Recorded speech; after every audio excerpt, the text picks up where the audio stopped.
What I'm about to tell you is not a rumor, not exaggeration, and not one of those headlines designed to shock you into clicking. This is a real story, soaked in blood, grief, and fear.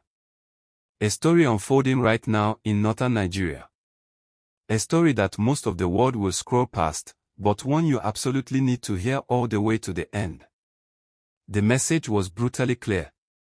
No negotiation. No mercy. Convert to Islam or die. That was the ultimatum delivered to Christian communities in Adamawa State, and today, families are digging graves because they refuse to abandon their faith. This is not ancient history. This is not a documentary from decades ago. This is happening now. As of this morning, Friday, January 9, 2026, confirmed reports have emerged that fighters linked to the Islamic State West Africa province carried out a savage attack on the quiet village of Mondag in Adamawa State. 11 Christians were slaughtered. Their church was reduced to ashes. Homes were torched. An entire community was shattered in a single night. You may have seen the headline and hoped it was exaggerated. It isn't. The reality is even worse. Late in the evening of Monday, December 29, 2025, just days after families had celebrated Christmas, Mondag was settling into what should have been a peaceful night. Children were asleep. Parents were resting. Nobody expected what came next. Suddenly, heavily armed fighters surrounded the village. These were not thieves. They were not kidnappers. They were not cattle rustlers. They came with one purpose: to kill Christians. Eyewitnesses described chaos that still haunts them. Gunfire ripped through the darkness as attackers stormed homes and streets. Men who tried to protect their families were the first targets. Automatic weapons roared. Screams filled the air. By the time the shooting stopped, 11 believers lay lifeless on the ground, their only crime being the faith they held onto. And the terror didn't end with the killings. The attackers marched straight to the heart of the village, to the church, the place where generations had prayed, sung, and gathered in hope. They doused it with fuel and set it on fire. They stood and watched as flames swallowed the building. The church burned to the ground, turning years of faith and community into smoke and ash. More than 100 homes were also burned. Families ran for their lives. Women grabbed children. Elderly people stumbled into the bush. In the dead of night, survivors scattered into dangerous terrain, hiding among trees and tall grass, unsure if the attackers would return before morning. Now here's where this story becomes even more disturbing. This was not a random act of violence. The terrorists themselves have said so. In a chilling statement circulated through their propaganda channels, ISWAP openly claimed responsibility for the massacre. They called it revenge. Revenge for the American airstrikes launched on Christmas Day. Just 2 weeks earlier, massive explosions rocked part of northern Nigeria after the United States carried out missile strikes targeting jihadist camps in the northwest. The strikes reportedly hit positions linked to ISWAP and the emerging Lakurawa group. The U.S. military described the operation as a successful blow against terrorism. Many people celebrated it, believing it would weaken these groups. But what we are witnessing now is the backlash. The terrorists can't reach American jets flying tens of thousands of feet above the ground. They can't strike Washington or military bases. So instead, they do what they've done time and time again: they turn their rage on the weakest targets they can find. Defenseless Christian villages.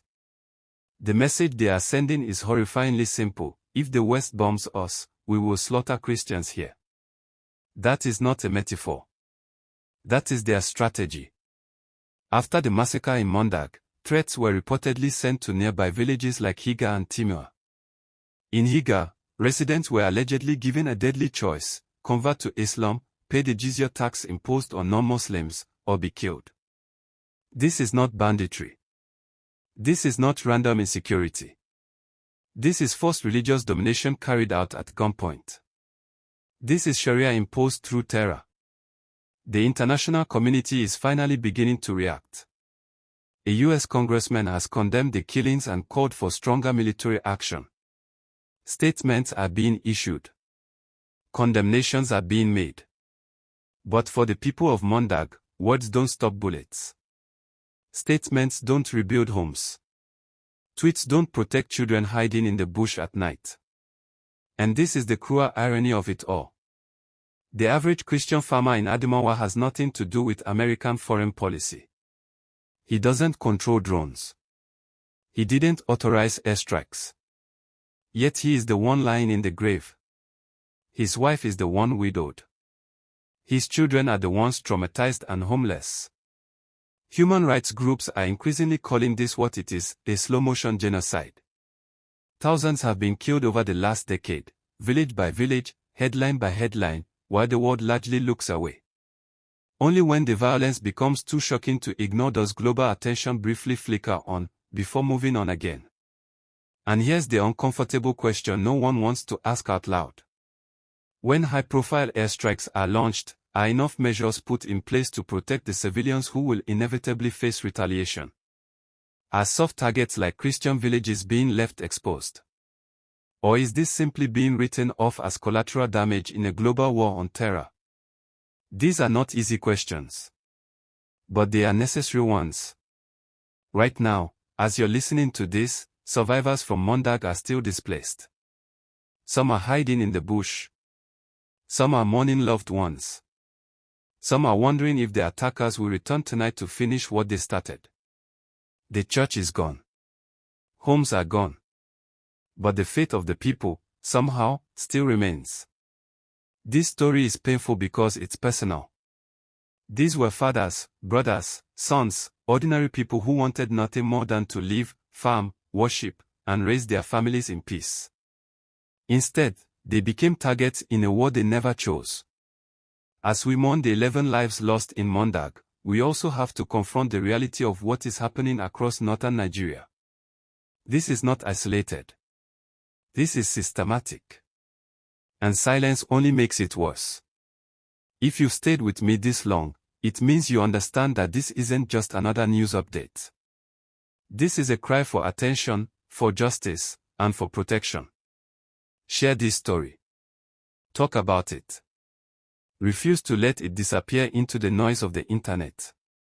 The church may have been burned, but the spirit of the people has not been destroyed.